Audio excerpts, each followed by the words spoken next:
Welcome to Sweet Life Beat Life. We hope this video helps. In this video, I will explain how to write an affidavit for court. An affidavit is a crucial legal document, essentially a sworn written statement of facts. It serves as evidence in various court proceedings. The individual making this statement is known as the affiant.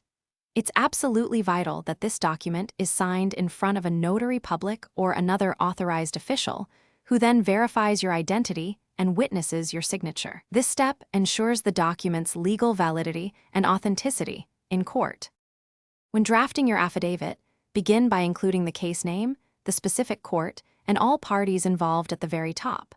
Clearly state your full name, current address, and occupation. For readability and easy reference, number each paragraph sequentially. It's essential to present facts chronologically and avoid including personal opinions or hearsay. If you have supporting documents, attach them as exhibits and refer to them clearly within the affidavit's text. This structure ensures your statement is organized and credible. To ensure your affidavit is effective, use clear, concise language and simple sentences. Focus strictly on facts that you have direct, personal knowledge of, avoiding speculation.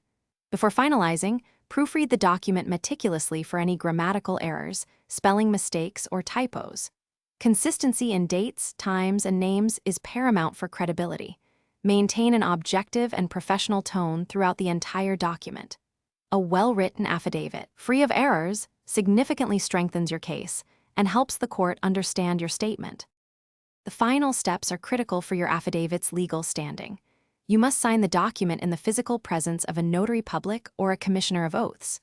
This official will then sign and stamp your affidavit, making it legally binding.